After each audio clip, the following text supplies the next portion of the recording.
माणसाने चांगलं बोलावं महाराज. आपण चांगलं बोलत नाही, आपल्याला चांगलं बोलता सुद्धा येत नाही महाराज. एक जण होता, तो कायम आपल्या बायको वजन टाकायचा. घरात नीट बोलत नव्हता, कधीच घरात नीट बोलायचं, नुसतं वजन टाकायचं बायको. अख्खं गाव मला भीत, अख्खं गाव मला भीत, माझ्या नादी लागू नको. कायम बायकोला घाबरायचा, कायम घरात नीट बोलत नसायचा, कायम बायकोला घाबरायचा. अख्खं गाव मला भीत, माझ्या नादी लागू नको. आता ती बायको हुशारच होती त्याची. कुठली होती? बेलेचीच होती.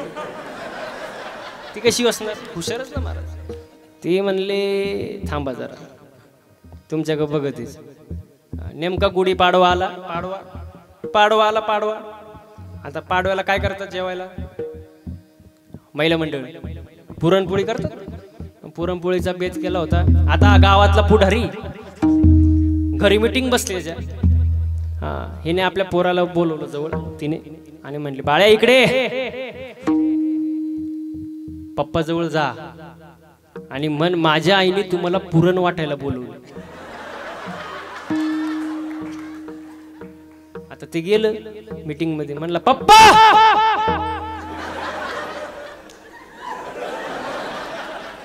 माझ्या आईने तुम्हाला पुरण वाटायला बोलवलंय. अख्ख्या मीटिंग मध्ये चर्चा.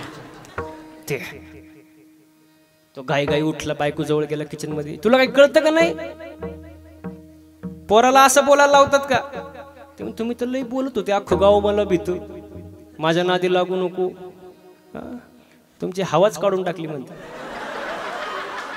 पण ती कशी होती? कशी होती?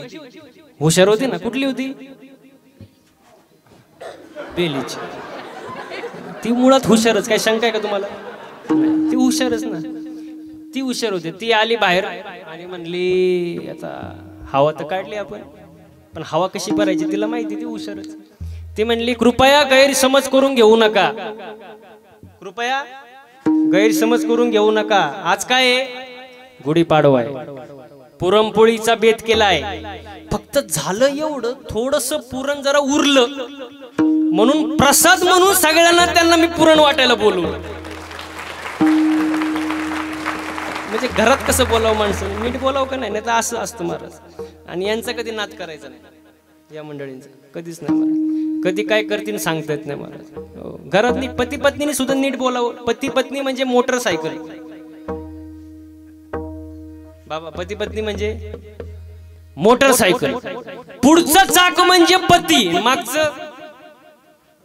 मागचं तुम्ही माग झोपले नाही ना. पुढचं चाक म्हणजे पती, मागचं पत्नी. पुढचा नवरा, मागचं बायको. पण मागचं जे चाक असतं ना, मागचं टाळकरी मंडळी, मागचं चाक ते थोडं भाव खातं. मागचं चाक काय करतो? थोडं भाव खातं. का? कारण मागच्या चाकाला असं वाटतं चैन मागच्याच चाकाला आहे, मागच्या चाकाला, म्हणजे थोडं भाव खातं. पण माझं असं मत आहे, मागच्या चाकाने भाव खायची गरज, महिला मंडळ भाव खायची गरज नाही. का? कारण हँडल पुढच्या चाकाला आहे ना. हँडल पुढच्या चाकाला आहे. पुढचं चाक खड्ड्यात गेलं, मागचं खड्ड्यात जाणार ना. मग बॅलेन्स महत्वाचा का नाही, समतोल महत्वाचा महाराज. घरात नीट बोलावं, चांगलं बोलावं महाराज. छान बोलावं महाराज. काय टेन्शन आहे का महाराज? छान बोलावं. हो. आणि पती पत्नीने चांगलंच बोलावं महाराज, चांगलंच राहावं महाराज. हो. महिला मंडळांचं पण लय अवघड असतं महाराज. त्यांना एखादी गोष्ट कळावी, जोपर्यंत ते 10-12 बायांना सांगत नाही, त्यांचं पोट मोकळं होतं. आणि सांगताना एक वाक्य काय बोलणार बघा, एक वाक्य बघा बरं का. तू ये म्हणून सांगते, तर कोणाला तरी सांगशील आणि अख्ख्या गावाला सांगू शकते. लय अवघड. तुम्हाला सांगू का, आपल्या जगामध्ये 2च फास्ट नेटवर्क आहे, 2च. एक ईमेल आणि दुसरं फिमेल. लय अवघड. म्हणून छान बोलावं, चांगलं बोलावं महाराज. मोबाईलने तर लय अवघड काम झालं महाराज. काही जण, मी कीर्तन चालू माझं, काही जण मोबाईलमध्ये. काय मोबाईल जरा कमी वापरा महाराज. काहींच्या मोबाईलला तर एवढा पासवर्ड असतो महाराज, जसं की अख्ख्या भारताची ईडीची माहिती याच्याच मोबाईलमध्ये. मोकळं सोडत नाही. मोबाईल थोडा कमी वापरा. मोबाईल व्यसन झाले महाराज. मी वापरतो, माझ्याकडे तर 2-2 फोन आहे. एक सोडून दोन दोन, पण त्याला काही लिमिट आहे का नाही महाराज? व्यवस्थित वापरा महाराज. तरुण मंडळांना पण सांगतो थोडंसं वापरा. एक जण बसमध्ये बसला कॉलेजला जायला आणि बसला कंडक्टरच्या शेजारीच मोबाईल खेळत. कंडक्टर थोडा वेळ बघत राहील त्याच्याकडे. 2 तास झाले. तो कंडक्टर म्हटला, हा मोबाईल तुला लई पुढे घेऊन जाणार आहे, हा मोबाईल तुला जीवनात लई पुढे घेऊन जाणार आहे. तो म्हणतो तुम्हाला कसं काय कळलं? तो म्हणतो कॉलेज जाऊन 1.5 तास झाले, तू मोबाईलच खेळत बसलाय. एवढे लोक मोबाईलच्या अधीन झाले. थोडं कमी वापरा. तरुण मंडळांना सांगतो, आता सध्या तरुण मंडळींना काय चिंता आहे? लग्न झालं पाहिजे बाबा, पोरी भेटत नाही. आता ज्यांचं झालंय त्यांचं बरं आहे बाबा, ज्यांचं झालंय त्यांचं. तुम्ही माय का काय बघता? माझं झालंय. तुम्ही म्हणाल महाराजच बोलतो, त्याचंच कुठं झाले? लग्नाचं लय अवघड झालं महाराज. आता ज्यांचं झालंय त्यांचं बरं आहे बाबा. हो, आता इथं भरपूर तरुण मुली आल्या, त्यांना मी लहान भावासारखं मार्गदर्शन करेल. नीट आहे का? हो, मुलगा पाहत असताना लय सुंदर बघू नका, लय मोठा पैसावाला बघू नका, लय मोठा बंगलावाला बघू नका, लय जमिनीवाला बघू नका.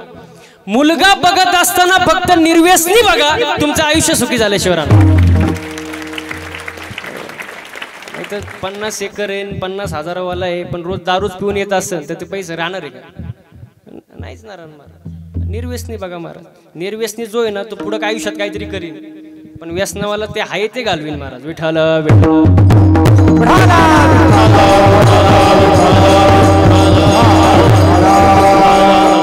आणि ज्याचं लग्न जमत नाही ना, ज्याचं लग्न जमत नाही त्यांनी पण ऐका, रामाला लग्न करण्यासाठी काय उचलावं लागलं? काय? शिवधनुष्य. फुकट सीता मिळाली. मला सांगा, सीतेला मिळवण्यासाठी किती राजे महाराजे आले होते? भरपूर होते का नाही? रावण पण होता ना आपला, पण शिवधनुष्य उचललं कोणी? प्रभू रामचंद्र. तेव्हा सीता मिळाली महाराज. म्हणजे शिवधनुष्य उचललं म्हणजे रामाने स्वतःला सिद्ध करून दाखवलं, तेव्हा सीता मिळाली. मग आजकालच्या तरुण मंडळांनी पण उचलावा शिवधनुष्य, म्हणजे सिद्ध करून दाखवा स्वतःला. पैसा कमवा, कष्ट करा. हो, चांगल्या मार्गाला लागा, निर्व्यसनी राहा. मुलींची लाईन लागेल महाराज. हो, कारण तुम्हाला सांगतो कोणालाही नाही ना महाराज. कष्ट करा, कारण लग्न आजकाल 2 गोष्टीवर जुळतात, जमिनीचा तुकडा आणि पगाराचा आकडा. या 2 गोष्टीवर जुळतात महाराज. म्हणून निर्व्यसनी राहा, स्वधर्माला लागा, अन्यायापासून दूर भागा, सात्विक अन्न खा, कष्ट करा आणि पैसा कमवा बाबा. पैसा म्हणजे सगळं काही नाही, पण पैसा म्हणजे बरंच काही आहे. अजून तुम्हाला सोप्या भाषेत सांगू का? पैसा म्हणजे देव नाही, पैसा म्हणजे पण देवापेक्षा पण कमी नाही. पैसा कमवा. तुमच्याकडे पैसा नाही, कोण तुम्हाला विचारणार आहे? आता आजचा सप्ताह आहे एवढा मोठा, बिन पैसा झाला का? पैसा लागला का नाही? मग आजचा महाराज काय फुकट आहे का? पैसा आहे नाही. म्हणजे पैशाशिवाय काही नाही महाराज. तुमच्याकडे जर पैसा असेल तर लांबचा सुद्धा जवळ येतो, आणि तुमच्याकडे पैसा नसू द्या, जवळचे पण लांब जातात. सब पैसे